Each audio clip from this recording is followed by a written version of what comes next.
Imagine the world you're living in is taken over by the Demon King, and of course, the world is full of injustice and tyranny. And to bring peace back to the world again, that demon slayer has to die. But how, when none of the heroes can beat him? That's where our hero shows up and manages to defeat the Demon King. But sadly, he dies along with him. Luckily, he ends up in another world. So what will our hero do in this new world? What problems will he face? And the most important question, will he be able to regain his power or not? Our anime begins with our hero Blade, brave and with unmatched power, standing in front of the Monster King and telling him, "Let's drop all this pointless stuff we're doing and get serious." The Monster King replies, "I'm watching you," and both of them use their powers. Blade uses dragon power, and the Monster King uses destruction power. After their first strike, both get extremely tired and can't even catch their breath. Blade's hair turns white, and both of them raise their swords at the same time and stab each other in the body. Blade falls to the ground, bleeding, and says, "Finally, it's all over," and the Monster King dies. After some time in the war, Blade comes back from the dead miraculously. He decides to start a whole new life and joins Rosewood Academy. He can't believe it and wants to make lots of friends, like he was deprived, to the point that he goes around greeting all his classmates even though he doesn't know any of them. The students around him see Blade as this chill guy with cool hair and a fun personality, so they say he must be new at the academy. When Blade hears them, he walks over to greet them and introduce himself. But he's a bit too excited and talks fast, which makes them nervous and find him a little weird. But he ends up meeting Kasim, Klee, Yashika, and Claire, and they tell him they could be his friends. Blade tells them he came here mainly to meet people and make friends, and he gets hyped because he's only been here a few minutes and already made 4 friends, and says by the end of the day he might hit 100. They laugh at him and tell him if he wants to make 100 friends, he'll need to meet the whole academy. Then the moody Ernest shows up and asks why they're being so loud. Blade asks them, "Who's that?" And they tell him, "That's Ernest, the top student at the academy. We all call her the Empress." Blade goes to introduce himself, but she turns out to be not only moody, but also rude, and talks badly to Blade when he tells her he's just joined the academy. She tells him he's lying because the academy only accepts heroes who protect the world, and there's no way they'd accept someone like him, especially coming in late. He tells her he came here to meet them and be friends, and asks if she could take him to the principal's office if she knows where it is. She agrees and goes with him to the office, knocks, and they enter. But Ernest is shocked to find that the one in the office is His Majesty the King. So she bows out of respect, but Blade acts like the guy in front of him is just some regular dude, which to Ernest is complete disrespect. She keeps hinting and signaling, saying, confused, "Don't you know who's in front of you?" The king laughs at them while she's grabbing Blade by the neck, forcing his head down, and the king tells her he heard about her from the former academy principal. And now he's the new principal. Ernest gets surprised and happy at the same time and tells him it's an honor for her to study in the academy he's in. Then the king tells her he needs a quick word alone with Blade, so if she could kindly step outside for a bit. She looks Blade up and down, clearly annoyed, and walks out mumbling about him behind the door while they hear her and ignore it. And Blade turns out to be rude too and speaks to the king with disrespect, asking what brought him here. The king tells him he wants him to go back to being a hero like before, and that the academy will help him slowly regain the half of his power that was taken. But Blade tells him that the days of war and monsters are over, and he's not going back to fighting. He wants to live his life now, but the king insists that he stays in the academy and trains well until he gets his power back. Then Blade heads to attend his classes, and his first lesson is a practical one, where they train on activating their powers. The moment Ernest sees him, she asks what he's doing here since this class is for top students, and he's only been at the academy for barely 2 hours. Blade pulls out something he got from the academy that allows him to skip all the earlier levels and go straight to the advanced class. So Ernest tells him he must be a cheater and did something to trick the academy into putting him in the advanced class, because he looks weak and silly. But Blade surprises her with his reaction. He doesn't care at all about what she said and goes to meet everyone, treating her really nicely too because he's planning for her to be one of his friends. So she goes to the class instructor and tells him they should change the lessons topic today because they want to test the new student's strength. They place in front of Blade a solid metal structure that's very hard for anyone to break, and she tells Blade if he can't break it, he has to admit he's weak and leave the academy and never show his face again. Blade confidently agrees, pulls out his sword, and uses dragon power again. But instead of just breaking the structure, he destroys part of the academy wall, sending Ernest flying, and everyone standing there is shocked and frozen in disbelief. After that training, they head to the dining hall to have lunch, and Blade goes to sit with Ernest, who's sitting alone at a table. He waves to his friends to come sit with them, but they refuse. So Ernest tells him they won't come because of her since they're scared of her, and she apologizes, saying he really turned out to be strong. Not like she thought, and there's no problem with them being friends. Blade gets happy, and she finishes eating and heads to her room, trying to hide her joy because Blade is her first ever friend. Suddenly, the sword she is hanging on the wall starts shaking. At that moment, she remembers herself as a child, when the sword was hanging there and calling to her, and the moment she touched it, she felt something strange. Her hair turned red, and evil thoughts of destruction and fire started haunting her everywhere because of the sword. But she resisted because she's from a great family with a strong reputation. The next day, she goes to her training at the academy and acts crazy, taking out her anger on her classmates, showing no mercy, to the point they surrender the moment it's their turn. She then calls out Blade to spar with her, but he tells her she looks really tired and can't possibly train anymore. But she pretends she's fine and starts to say she's okay, but doesn't get the chance because she faints. He picks her up and takes her to the infirmary, and the doctor tells him she can't help her because health-wise, she's fine. But what she's going through is probably caused by a curse or magic, and that's not her field. At that moment, Ernest wakes up, and Blade helps her leave the infirmary. When they reach the academy, she pulls herself together and tells him not to mention what he heard to anyone. That's when Blade gets curious to know what curse or magic is on Ernest, so he heads to the control room at the academy, using a gem that can open the door, and sits at the magic computer. He finds that Ernest owns a famous cursed sword and learns everything about it.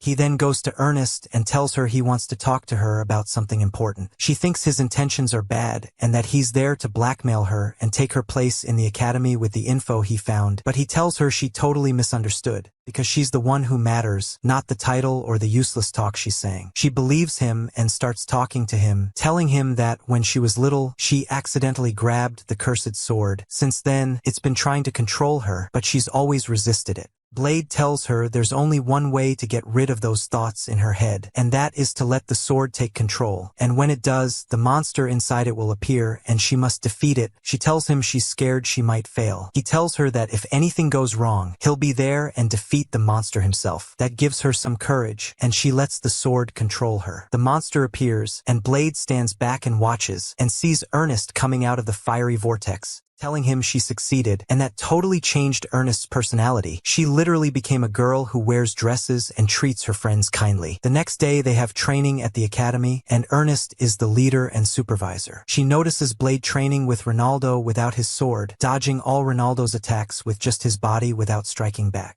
So Ernest goes to tell him that he must use his sword because this is considered an insult to Ronaldo. At that moment, Blade feels like something is different about Ernest and starts thinking about what exactly changed in her. She stands in front of him acting sweet for the first time ever, waiting for a compliment, but he tells her he doesn't know, and she gets shy and quickly changes the subject. She tells him she's noticed that Sophie always trains alone and never acts naturally around anyone. All she does is follow any command people give her. So she asks him to go talk to Sophie for a bit and try to get her to engage in conversation. Blade goes to talk to Sophie and gets to know her. He tells her he wants to train with her, but before they even start, the session ends and he doesn't even get to say 2 words to her. So Ernest tells him he can still train her even if there's no session, and he listens to her and starts teaching Sophie some moves. First, Sophie can't even break the metal structure. She barely scratches it. But after a bit of training, she smashes like 10 of those metal frames at once. Blade tells her she's training and learning really fast, and he's proud of her. She tells him she wants him to teach her more new moves tomorrow, and he agrees, and they walk off together. After that, Blade goes to the principal's office to talk to the king. The king asks him how things are going at the academy, and Blade tells him really great. He's made lots of friends just like he wanted. So he asks him, who's the closest one to you now? Blade says lately it might be Sophie, since he's training her. The king tells him Sophie is a very good girl, but still not complete. That word catches Blade's attention a lot, and he's confused and asks the king, what do you mean not complete? The king tells him Sophie was actually created as a backup after Blade quit the wars, and they called her the Artificial Hero Project. That's when Blade is truly shocked, and we learn Sophie used to be a normal human, but they took her and gave her the hero's power artificially. That made her like a robot, just following orders without question. And for the record, she's version 12 in the project. There were 11 before her, and they had many problems, which made Sophie's powers incomplete, but His Majesty reassures Blade and tells him he already shut down the project. And since Sophie was the last one, he gave her freedom and told her to do whatever she wants. And since it was an order from the king, Sophie followed it.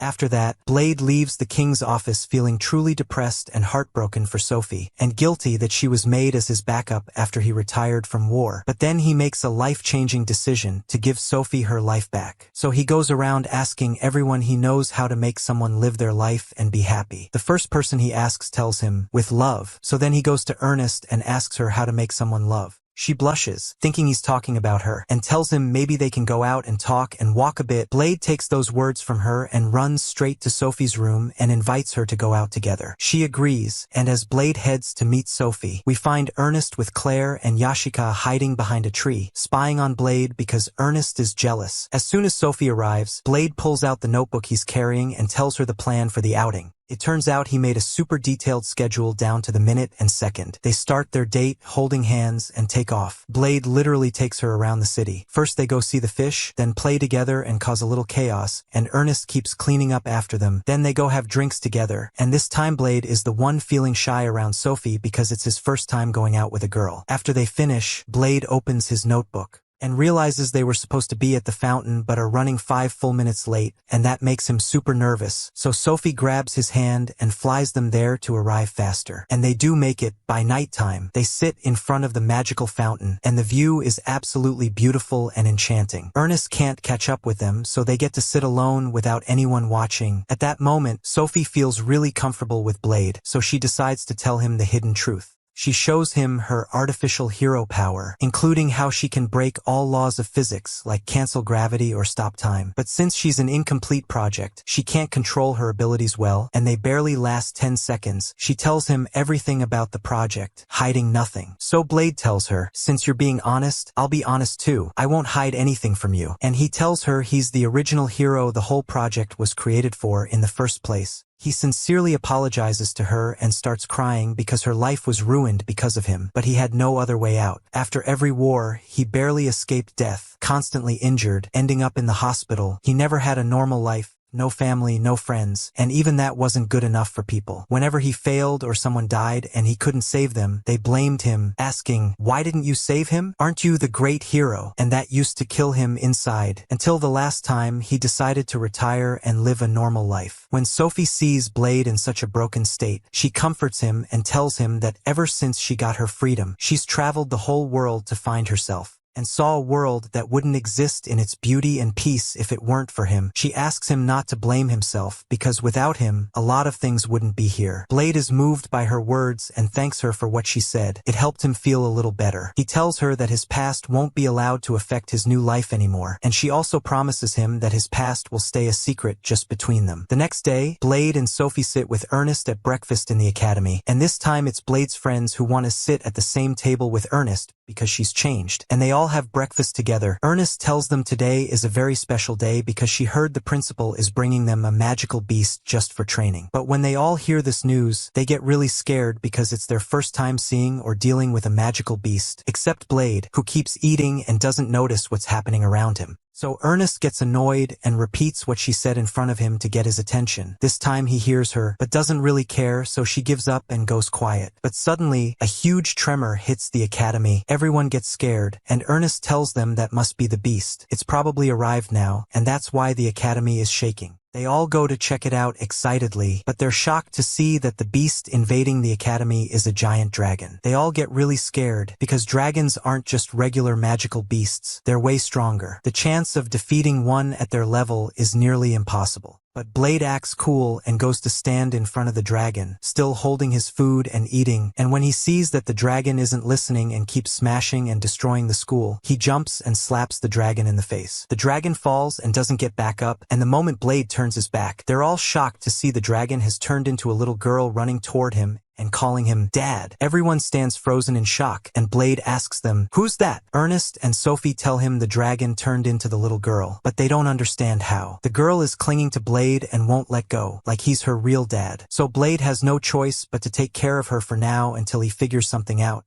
and he names her Ko and takes her to his room and cares for her. Ernest comes in and tells him what she found out, that she learned dragons are very powerful and noble creatures, and when another being defeats them, a small part of their spirit remains, forming into the image of the one who beat them and getting attached to them. But this is extremely rare. Blade was just lucky it happened through him. The next day, Blade goes to have breakfast with his friends and takes Ko with him, sits her down with him, and even feeds her himself. He really loves her, and she's so attached to him that when one of his friends tries to talk to her, she jumps on him because she doesn't want attention from anyone else but Blade. After she finishes eating, she tells him she's going for a walk around the academy. His friends are upset with how he treats Ko, saying he's not her real dad and shouldn't act that way. When it's time for training, Ko goes to Blade, and the moment he sees her, he tells her to come so they can train together. But as she walks up to him, he gets distracted talking to his classmates because they're asking him important stuff, and when he turns to check on her, she's gone. He goes looking for her, and she's wandering alone when she stumbles upon a group of lower-class students training. She clearly wants to join and meet them, but doesn't do it.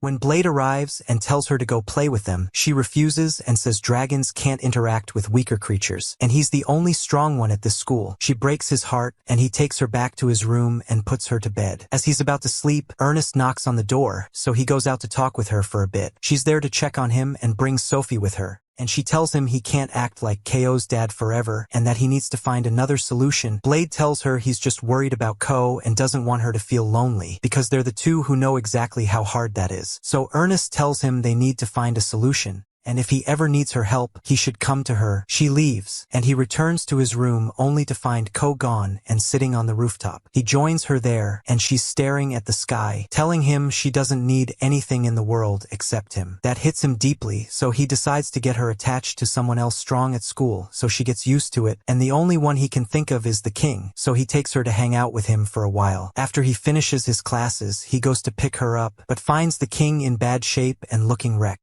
He asks him what happened and where Ko is. The king says Ko's a naughty girl. She wrecked the whole office and ran off. So Blade goes looking for her and finds her back in his room, playing with toys and naming each toy after one of the academy students. That's when Blade realizes Ko needs friends around her, not what she claims. So he leaves the room and bangs his head against the wall because he feels he's the reason for what happened to her. When Ernest sees him, she asks what's wrong, and he tells her that because of him, Ko will always be alone, and he won't be able to help her, and someday he'll leave her, and it'll all be his fault. Ernest tells him not to treat himself that way, and that whenever he has a problem like this, he should come to them, and they'll help him because they're his friends, just like he always helps them. She promises they'll find a solution for Ko, and the next day she goes with Blade to the lower class students, because they figured if Ko gets defeated by lots of students stronger than her, she'll befriend them all and won't feel lonely, so they go and beg all the lower classes to defeat Ko, and Ernest begs them herself. And when they see the Empress of the Academy doing that, they agree instantly. Blade's class also joins and helps convince the whole Academy, and once everyone agrees, they organize a tournament that gathers the entire Academy. Blade convinces Ko to turn back into her dragon form again, so that when they beat her and her spirit reshapes, she can connect with all of them. When the time for the tournament comes, the king is present watching them, and Blade is standing next to him, nervous and not interfering. All the students are below, led by Ernest, and the battle keeps going at full power. Ernest keeps yelling at them to form 4 groups, and each one should attack from a side to trap Ko. They really start attacking, and the hits rain down on Ko, but the surprise is that Ko isn't affected by anything. Blade is standing there, excited, wanting to see what will happen. But suddenly, the king looks at him with full confidence and tells him that these attacks, even if they slow Ko down a bit,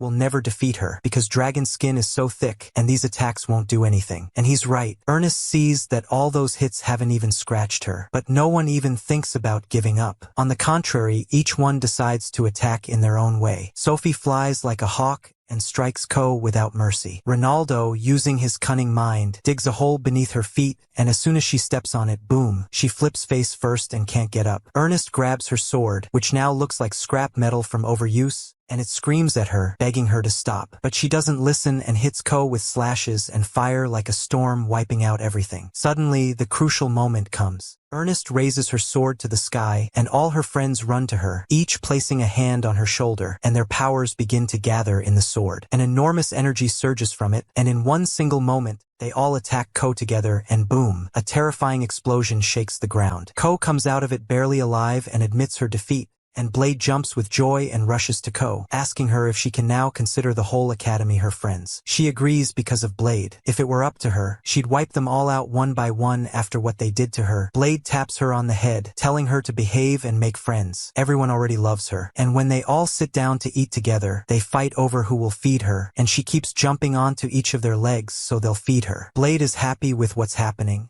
and he notices that Ernest is also eating, but something feels different about her, so he starts thinking and looking, and they all start winking at him to stay quiet, but he doesn't get it. He tells Ernest that he feels like she's gained a bit of weight. She's deeply hurt, gets super embarrassed, grabs her food, and runs to her room. Everyone's shocked by what Blade just did and ask him how he could say that. He doesn't even understand what he did wrong. The girls tell him Ernest will probably cut ties with him now after what he said, because if it were them, they'd definitely do that. 3 days go by, and they notice Ernest is missing. She's not attending her classes and locked herself in her room. They say it must be because of Blade. So they go and scare him, telling him Ernest is definitely upset because of what he said, and if he doesn't go apologize, their friendship will be over forever. Because he really loves Ernest as a friend, he goes with his friends to talk to her. But when they knock, she doesn't answer. So they open the door. It's a bit dark and no one sees anything, except Ko, who's found attacking a pile of food on the floor, eating like crazy. When they turn the lights on, they find Ernest sitting on the ground eating a huge amount of sweets. Her weight's blown up. Everyone's shocked, and she tells them that ever since she defeated Ko and gave all her power to the sword, her energy started draining quickly and she's always starving. That's why she gained weight. Blade asks her if she's upset with him or not.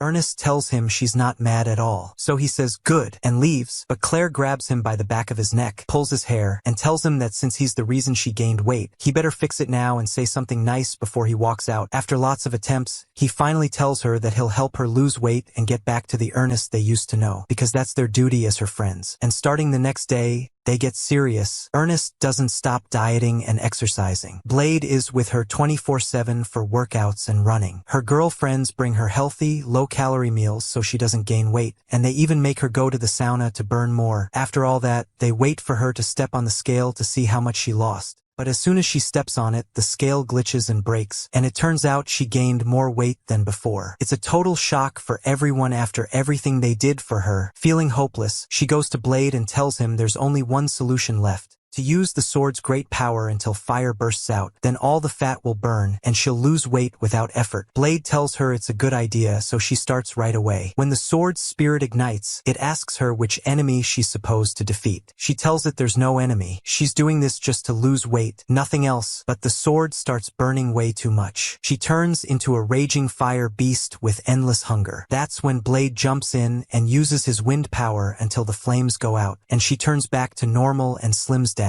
All her friends are thrilled to see her return to her old self. But by nighttime, when they all go check on her, they find her eating again, and her weight is back up, so they know there's no hope for her. After that, Blade goes to the hospital for his routine checkup, and the doctor tells him he's improving and should continue his training, but he must not push himself because that would be very dangerous for him. Then Claire, their friend, shows up with a girl named Maria and goes to speak with Blade. She tells him Maria needs his help. Blade recognizes Maria as one of the students who helped him defeat Ko, but all he remembers about her is that she was a failure, couldn't fight, kept falling, and was weak, and all that really hurts Maria, so she decides she no longer wants his help. But Claire stops her and explains that Blade is just blunt and doesn't know how to talk. So Maria tells him she needs his help with something really important. They head to the academy and sit down to eat together, and while they eat, she tells him that she's not human. He tells her that, from the looks of it, she must be one of the night beasts. She tells him he's right and explains she has an extremely strong power, but ever since her last fight with Ko, she hasn't been able to control it. At first, she could hold the power inside, but now, the moment she touches anything, it breaks. That's how much power is leaking out. Blade tells her that it's because she pushed herself too hard during the fight with Ko and unleashed her power, and now she doesn't know how to contain it again. He tells her not to worry, he'll try to help her. Claire and the rest of their friends also say they'll support her until she gets better. She gets happy and agrees. Blade takes her to the arena, which he had prepared to be able to contain Maria's power. But Maria's nervous and warns him about her strength. It's really dangerous, and they might not be able to stop her, so Ernest tells her, "That's happened to me many times, and every time, Blade was there and saved me." Maria calms down a little and starts removing some metal pieces from her arms and legs. She tells them those things restrain her power by about 160 times. They all get worried because that number is massive, meaning her power is truly no joke.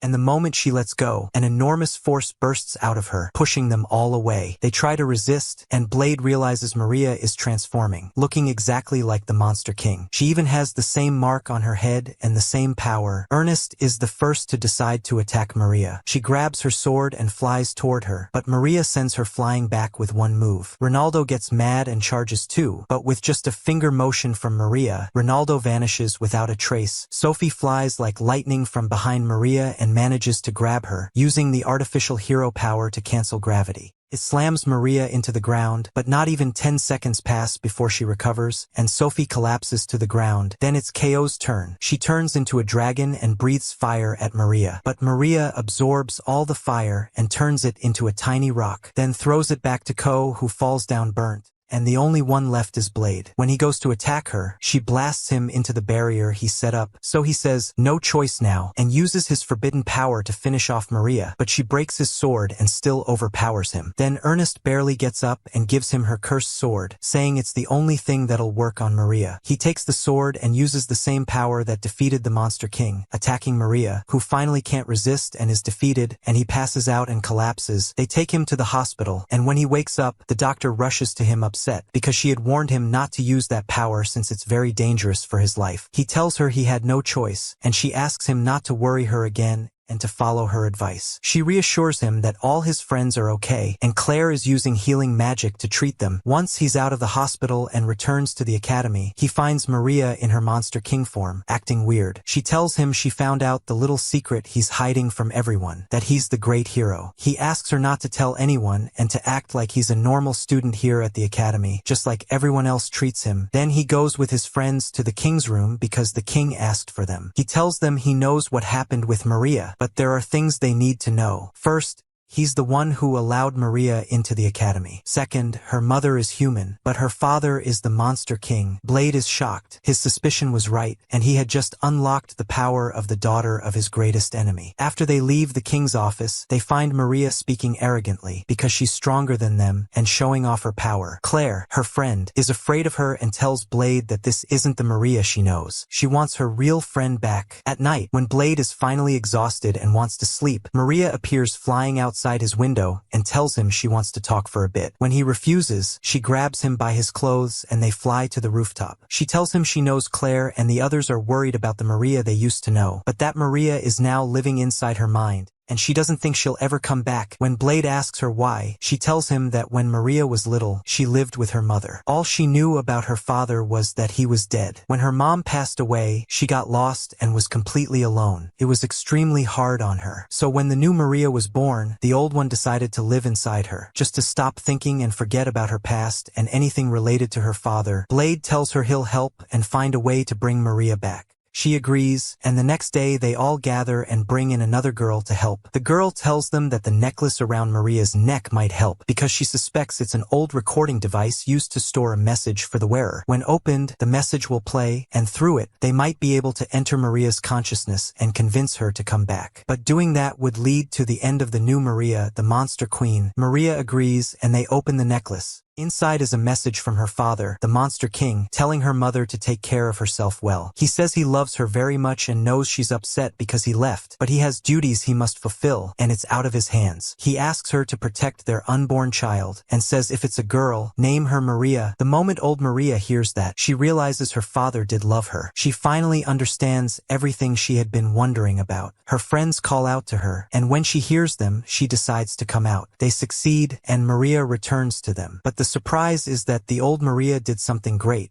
She didn't get rid of the new Maria. Instead, she switches between them like they're twins. After that, Blade goes walking with his friends in the city when he sees a cart carrying a massive shipment pulled by a girl who's half horse. The moment he sees her, he recognizes her, and she's shocked because she hasn't seen the great hero in ages. He puts his hand over her mouth to silence her and tells her not to expose him in front of his friends because no one here knows he's the hero. She gets really nervous and keeps messing up in front of them. So he changes the subject and asks her what she's doing here. She tells him she's supposed to deliver a very important shipment to the king. He says he'll help her, him and his friends, and they all help carry the shipment until they reach the king and deliver it successfully. The king thanks Doni and tells her there's another mission he needs her for, and that is to study at his academy. She gets excited, but Blade gets scared because he's sure she'll blow his cover now. After that, they all head back to the academy, and Doni puts on a show in front of the students. It's a performance where she faces giant metal cubes that are nearly impossible to destroy, but Doni isn't just anyone. She's one of the royal guards. She smashes through all the metal cubes and melts them too. Everyone is amazed by her, and she acts in front of the students like she's still a guard, not their teacher. Blade tells her to treat them better and start acting like a teacher here at the academy. But she forgets and calls him the great hero in front of everyone, so he silences her again. The king arrives and says that Doni has known Blade for a very long time because she's one of the royal guards. Everyone is shocked. They didn't know she was a guard, but they start wondering how someone like Doni knows a totally ordinary student like Blade. They all keep asking, and Blade can't answer, so he walks away. Ernest catches up to him, and they walk through the city, but then they notice two simmering birds flying overhead. Ernest is very surprised and tells Blade that simmering birds are extremely rare. Only one or two exist in each continent, and they're responsible for protecting the continent they're in. So why are they here in the royal capital? Even weirder, the simmering birds start attacking the carts and smashing them. Ernest tells Blade this isn't normal at all for simmering birds. There's no way they'd hurt people, and why are they targeting the carts specifically? Blade tells her this is definitely something the king did, so they rush to the king's room at the academy. And for the first time, Ernest talks harshly to the king, asking what he messed up to make the simmering birds so mad and attacking the city like this. Blade tells him that earlier Doni was delivering an important shipment, and now the simmering birds are attacking all the carts, so the two events must be connected. The king calms them and says the simmering birds are looking for their egg, which he took. But before they get more upset, he didn't steal it, he was helping them. A simmering egg needs to be placed somewhere very high to hatch, and only under the sunset. If the timing passes without everything being ready, the egg will die and never hatch. The two simmering birds that attacked the city earlier chose a very bad spot. Because of them, the egg might not hatch. If they're really so worried, they can kindly help move the egg to a safe and high place on top of the academy tower so it can hatch. They agree and ask him what time the egg needs to hatch. He tells them tomorrow. So without wasting time, they head straight to the academy and gather all the students. They tell them they need to stall the simmering birds while the egg is being carried up to the academy tower. They must keep the birds far from the egg, because if the birds get too angry, they might accidentally destroy it. Their entire mission is just to distract the birds and keep them from noticing the egg being lifted.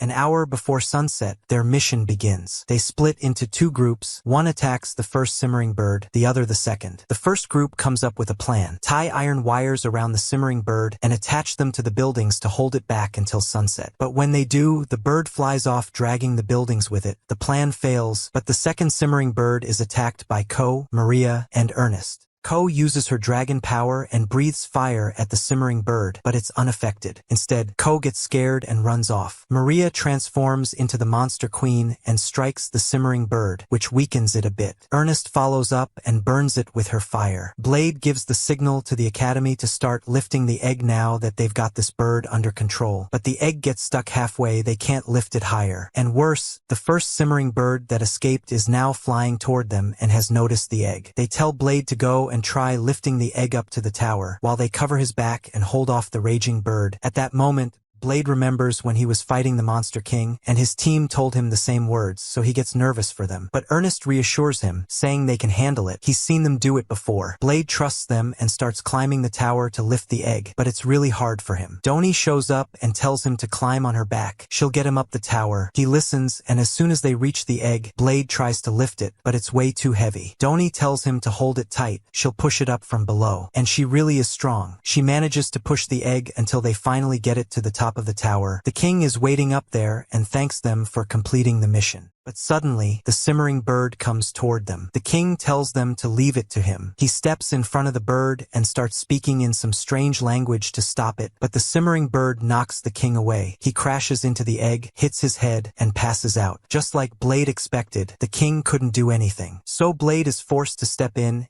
and use his forbidden power, which he's been warned not to use over 100 times. That power is the only thing that works on the simmering bird. It stops it midair. Then the sunset light hits, and the egg hatches. Inside are twins. The first person they see is Blade, so they treat him like their mom. Blade gets fed up with his life, but he succeeded in a new mission and saved the simmering bird family from extinction. A few days later, we see Blade walking with his sword, covered in blood, and he runs into Sophie at the academy. She tells him she's always wanted to fight him, and Blade replies that he did too. Sophie uses her artificial power to stop time and attacks Blade, but she's shocked that he's unaffected by her hits. When time resumes after 10 seconds, Blade keeps walking toward her, lifts her up, and stabs her with his sword. Sophie falls to the ground and dies, and we find out most of his friends also died because of him. But before you panic, it turns out it's just a simulation created by the principal. They enter it to train with each other, and no one gets hurt. Whoever dies in the game wakes up from the simulation and exits. After Sophie comes out, the king is sitting, excited, and asks Blade what he thinks of the new training game. Blade says it's good, but it has one problem: it's way too realistic. Someone could forget they're out of the game and end up killing their friends by mistake. The king says that would be a real disaster, so he changes their game location completely and takes them to a place like a kid's game, full of candy everywhere. Ernest is charging around happily, loving everything she's doing, and says to herself she never imagined live battles could be this fun. She keeps looking for Blade because she's always wanted to kill him, and now's the perfect chance. Claire and Yashika run into Kasim and Klee, and the girls defeat them both easily. Ernest finally finds Blade, runs toward him to finish him off, but Blade barely grabs his sword and swings it randomly. As soon as she steps in, she gets hit and dies, leaving the game. In the end, only Blade is left, so he wins. When he comes out, he finds Ernest sitting on the ground, crying over her ruined pride, telling him there's no way he's a normal student. It's like she fought a superhuman. The king laughs at them, saying he really enjoyed the game. Since Blade can't stand him, he changes the system settings and loads a room full of monsters and creepy creatures, then forcefully puts the device on the king's head. The king enters the game, panics, and can't escape. Now he gets to feel what they went through and experience the fun himself. At lunch break, they all sit together except Klee and Kasim, who sit at a separate table. Claire and Yashika are really confused why they're sitting alone. Blade tells them it's probably because they're upset after losing to them in the game today. They tell Blade they didn't mean to. Blade says no guy likes losing to a girl, and there's nothing they can do about it. Soon they'll go back to normal. That night, Blade goes to sit with Kasim and Klee and asks them what's bothering them. They tell him they're really upset because they lost to Yashika and Claire. Blade tells them it's normal to lose once or twice, they can't always win. But they tell him losing to girls is different, especially if it's Claire and Yashika, because they like them and wanted to look strong to impress them. But Blade doesn't get it and tells them he likes all the girls in the academy. They say that's not what they meant. They really love them. That's when Ko jumps in through the window. She overheard everything they said and gives them advice. She tells them if they want to win the girls' hearts, they need to train hard, get stronger, challenge them again, beat them, and then confess. They love Ko's plan and ask how they can get stronger. She says there's only one person who can help them, Blade. And Blade agrees to train them and help them improve. Meanwhile, the girls are still sitting and talking about Klee and Kasim. They're thinking maybe they should skip some training, so their power drops and Klee and Kasim feel stronger. But Ernest stops them and says if they do that, she'll punish them herself. That's when Ko enters and tells them that boys love strong girls, and they have to train and become even stronger, even if it makes the guys feel bad. Turns out Ko is playing both sides. She doesn't care about anyone's interests. She just wants to have fun. The next day, Kasim and Klee go train with Blade. He makes them lift heavy weights and increase their physical strength.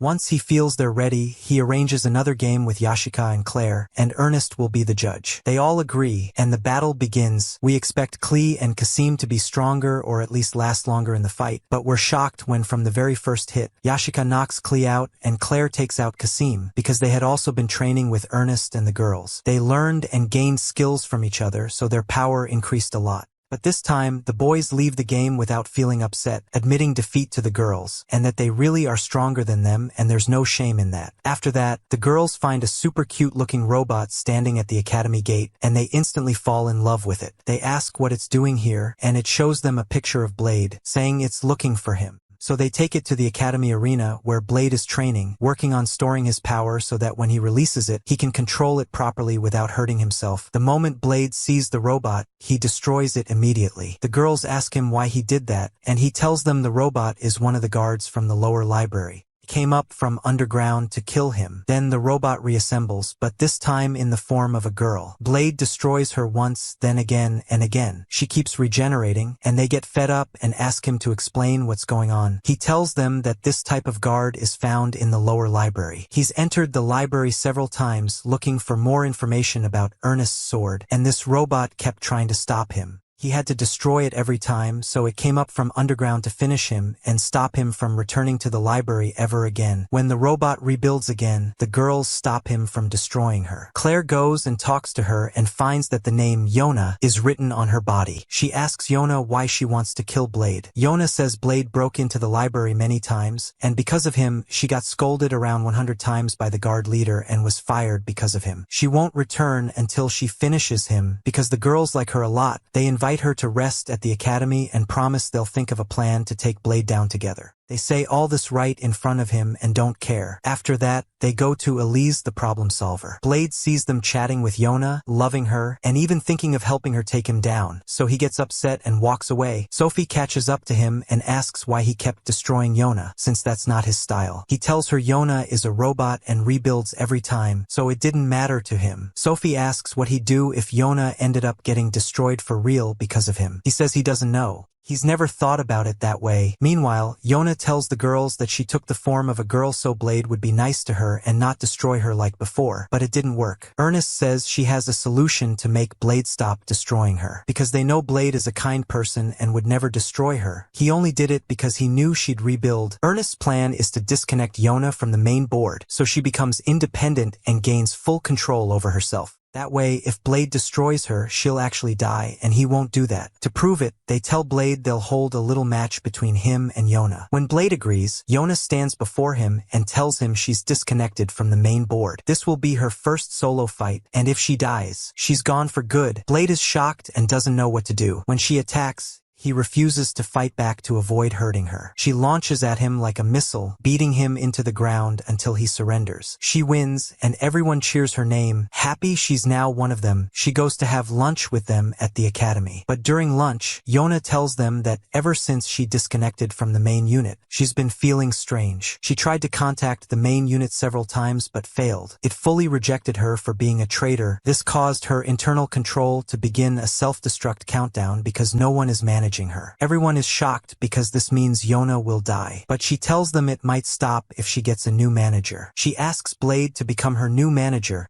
so she won't be destroyed. Blade is forced to agree, and suddenly Yona starts acting like his personal maid, even wearing a maid outfit and serving him food herself. She copies Sophie's mannerisms, and Sophie gets jealous the moment she sees this. She gets annoyed and challenges Yona to see who can serve Blade better. Blade gets stuck between the two of them. Even in training, they compete, each hating the other. Sophie asks Yona to stop copying her, but it's no use. At night, when Blade is ready to sleep, both of them go to his room and tell him they'll hold a competition between the two to see who can stay awake the longest while he sleeps. Blade doesn't care about what they're doing because the day was exhausting. He passes out, and the two sit on the floor watching him sleep. Yona tells Sophie to give up because she's a robot and won't sleep for the rest of her life. Sophie replies that she trained before coming here to stay awake for 7 days straight. Yona says in that case, neither of them will win, because in a few hours, Blade will wake up. They both go silent. Yona decides to break the long silence and tells Sophie that she loves Blade a lot and doesn't hate him like everyone thought, because back when she was guarding the library, she was completely alone. No one ever visited except Blade, and she used to feel incredibly happy every time he destroyed her and she regenerated. It was the only thing that made her feel alive. Sophie tells her she also loves Blade deeply and is very connected to him because she was created as his backup. Without him, she wouldn't even exist. When Yona hears that, she tells Sophie that since she's Blade's backup, she should respect and love her like she loves Blade. Sophie tells her she doesn't hate her either and is willing to be friends. Blade, still awake, hears them making up and gets really happy for them. The next day, they go to breakfast together. It's clear they're becoming close friends. Everyone is happy for them. But sadly, the joy doesn't last, because Yona finds the countdown still going, and only a few hours remain before she explodes. Everyone gets upset for her, and she asks them to stay with her until the last moment. They agree and decide to throw her a farewell party. Everyone attends. It's a really fun party. But Ernest notices Blade is missing from the celebration. She looks for him, thinking this isn't the time to disappear, but sadly, she can't find him. When it's time for Yona to explode, she creates a barrier between herself and the others so no one gets hurt. Everyone cries and says goodbye, but at the very last second, nothing happens. They're all confused. Then Blade rises from underground. They ask him where he went. He tells them he went to the library and met the main unit. He begged it to let Yona back into the system, and he succeeded in convincing it. That's why Yona didn't explode. Everyone is thrilled, especially Yona, who runs to hug him and thanks him so much for what he did for her. After that, they all gather in the grand battle arena, and we find them all lying on the ground cheering for Ronaldo, because he's the last one left, and they want him to defeat Blade, who beat them all alone. Ronaldo keeps showing off to impress Ernest, but Ernest isn't even thinking about him. When her friends tell her to cheer Ronaldo up a bit, she's surprised Ronaldo is even still alive. Those words crush Ronaldo, but they start cheering again to push him to get revenge on Blade. Ronaldo grabs his weapon and runs at Blade with all his speed, but Blade just takes 2 steps to the side, and Ronaldo falls flat on his face. His weapon breaks, and the battle ends. Blade wins, and they were all expecting that. So they leave without even waiting for Ronaldo to get up. Ernest runs off saying she can finally go eat, annoyed at Ronaldo for delaying her. Later, Ronaldo sits alone in the garden, relaxing, when Maria shows up and finds him so chill and asks how he's sitting there calm after being beaten by Blade. It's not like it was the first time. She tells him that if she were him, she'd be thinking of a million ways to beat Blade because she's tired of always following behind. She wants to stand beside him or even surpass him because she's not weak. At that moment, Ronaldo feels small, and he realizes Maria's right. He tells her he'll find a way to defeat Blade too. He's not weak either, and Blade can't keep outshining them. He thanks her for waking him up. Then Elise shows up and says she's joining them. Ronaldo decides to gather all the friends Blade defeated and presents his idea to team up and defeat Blade. They all agree. They want to beat him even just once. But Ernest asks why he's acting like he's the leader. Ronaldo says that's not important now. What matters is what they're gonna do about Blade. One of them suggests attacking Blade while he's asleep. Another says they could poison him. But Ernest tells them all those methods are weak. Blade always beat them using just his sword. That's why, when they face him, it should be face to face. No powerful weapons or anything else to help. So Ernest goes first. She takes her usual sword, gets ready, and charges at Blade. But Blade stands confidently, and the moment she gets close, he taps her weapon with his, which instantly breaks, and she loses. Yashika says it's her turn, and as she suggested, she goes to attack him in his sleep, but finds Yona awake. The moment Yona sees her, she sets her on fire. Yashika comes back burnt. Blade remains untouched. Ronaldo tells them to leave it to him. He fixes his weapon carefully and then goes to attack Blade. But before he even takes a step, the weapon explodes in his face because he didn't glue it properly after Blade broke it last time. Then Maria tries to sneak up and strike from behind, but Blade accidentally kicks something into her face, and she falls. They keep trying different methods, but all lead to failure. They all go crazy, and their urge to get revenge on Blade grows stronger. They start thinking of a way to make Blade surrender. But after a bit of thinking, they realize they'll never beat him. So they come up with a plan to make him surrender without anyone getting hit,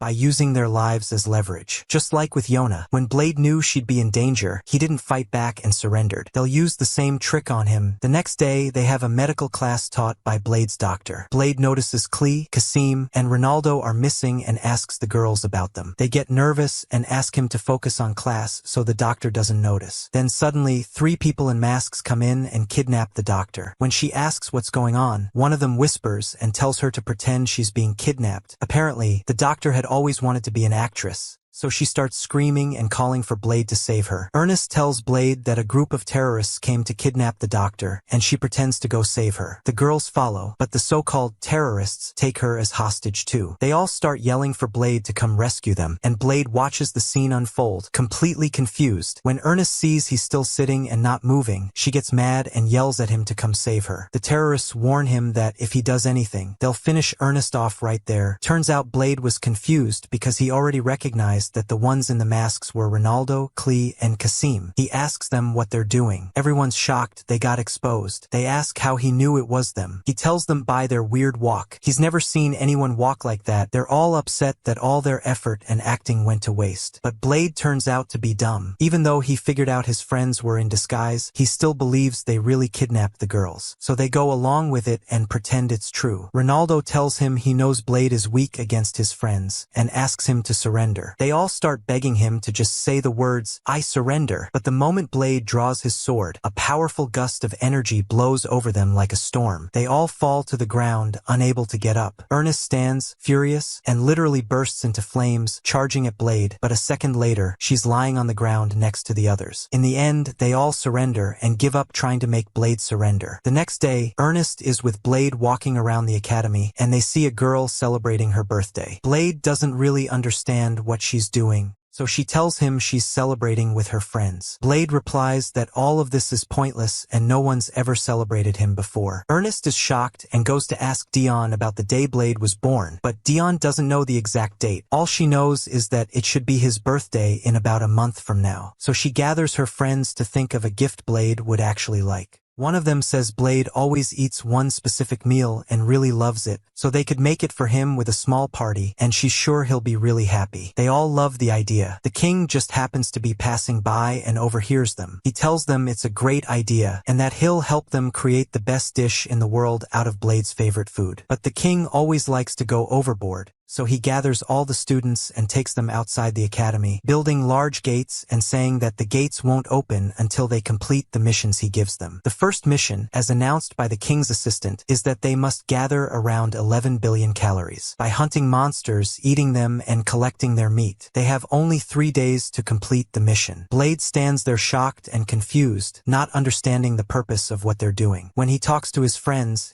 he finds them all super excited about the mission because they're the only ones who know the real reason behind it. They go hunt their first beast and set a trap for it, and once the plan works, they bring it back to their camp. They cook it and use its hide to make clothes that help them move better in the forest they're in. The next day, they finish their first mission in less time than the king said, so the king tells them he's proud of them and gives them the second mission. He hands out sheets with a bunch of ingredients and tells them to gather everything listed. They'll need it for the academy's food supplies. They take the first sheet and find out they need to hunt the celery beast. They head to its cave and Ernest lights her sword, but they tell her she can't burn it. It'll taste better if it's fresh and chopped. Blade hears them and is very surprised. It's the first time they've taken such a silly mission this seriously. They easily take down the celery beast because it's not as strong as the monsters they've faced before. Next, they need to hunt the boxing king, which turns out to be a giant corn monster. Blade goes to hunt it, but realizes the name fits. It's great at boxing. When Blade tries to cut it from the ground with his sword, they stop him. The paper says they need to defeat it in a boxing match. So Blade puts on gloves and trades punches with the corn until he captures it, his face swollen. The next mission is to collect hot peppers. When they arrive at the location, the smell is so strong they can't handle it.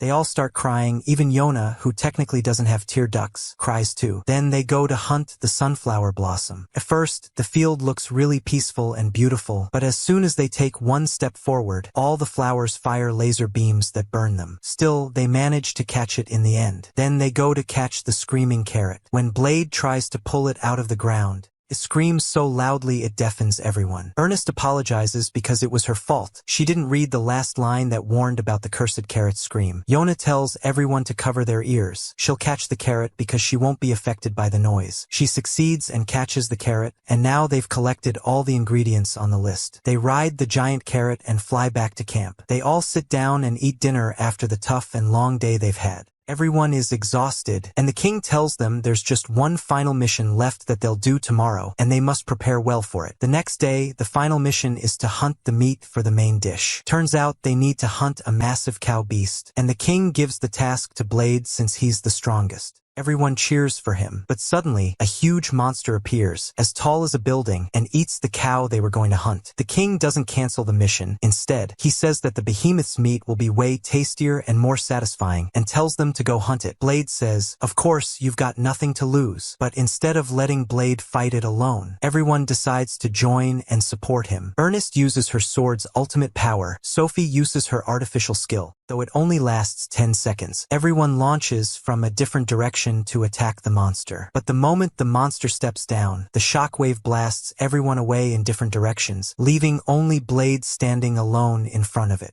Blade knows he can't beat this monster with normal power. The only way to win is to use his forbidden power, so he looks to Maria and asks for her help to combine their powers, and she agrees instantly. When their energies merge, Blade's sword turns into a massive blade of fire, and with a single strike, he splits the monster in two. At last, after a long battle, they succeed in hunting the beast. Afterward, Blade goes to the infirmary to check on himself after using a part of his power. He's surprised when the doctor tells him his strength has grown. He can now use a small portion of it, thanks to his consistent training at the academy. He's happy and goes to tell his friends, but finds they've prepared a surprise birthday party for him. They serve his favorite dish as a gift, telling him that they went through all that trouble just to make him a unique meal. Blade is touched. Tears escape his eyes as he eats, telling them that, for the first time, he feels what it's like to have a family. The next day during training, we see Sophie practicing with Blade and their friends, but she seems a bit different and asks Blade to teach her his dragon strike. He begins teaching her, but suddenly, another version of Sophie appears and stops Blade from what he's doing. Turns out this is the real Sophie, and the one who asked Blade to teach her the dragon strike is a duplicate. As soon as the real Sophie appears, her duplicate quickly leaves the area, and everyone stands there shocked and confused. Meanwhile, Sophie's duplicate heads to a distant warehouse, where we find 5 versions of Sophie, numbered 1 to 5. These are the first 5 copies made during the experiment.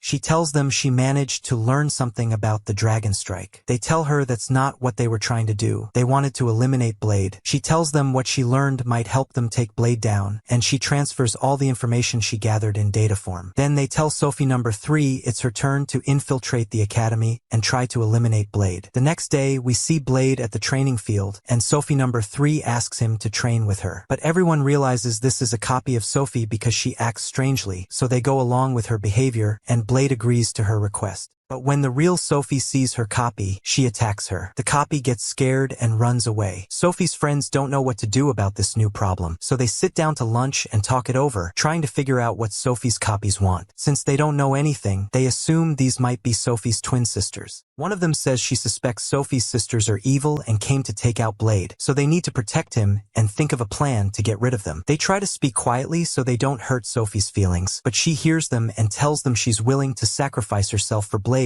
and doesn't care what happens to her. Later, we see the copies of Sophie in the warehouse. A shadowy figure calls to them and tells them to carry out the mission they were created for, eliminating Blade as quickly as possible. That night, the real Sophie goes to check on Blade while he's sleeping. When she sees Yona awake and guarding him, she leaves and goes out